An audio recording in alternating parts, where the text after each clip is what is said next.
Nous présentons le 4 juillet prochain une soixantaine de montres, mais avant d'arriver au catalogue et à l'exposition de la vente aux enchères, elles ont toutes été soigneusement expertisées et je vais vous expliquer comment je le fais.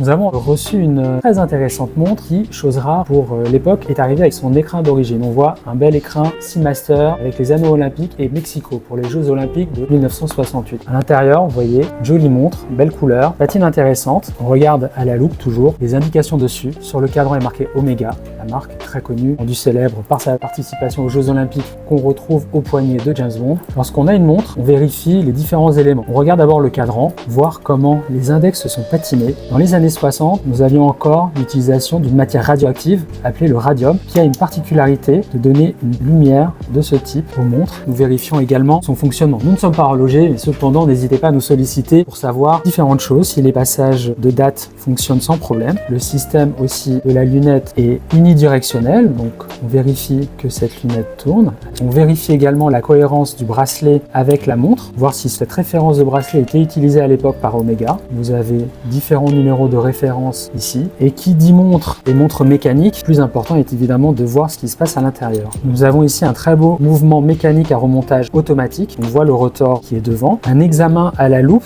va nous permettre de voir quel est le calibre utilisé par Omega dans cette montre. Nous avons le calibre 565 qui est un mouvement qui était utilisé par Omega pour ce type de modèle. Au-dessus du numéro de calibre, vous avez également le numéro de série. Omega utilise un système de numérotation depuis le début de l'histoire de la marque jusqu'encore à nos jours. Grâce à ces numéros, on peut dater assez précisément une montre. Donc on a un numéro de série qui commence par 2642. On est donc dans une montre qui a été fabriquée autour de 1967-1968, ce qui est donc très cohérent avec la boîte qui nous a été confiée par le collectionneur.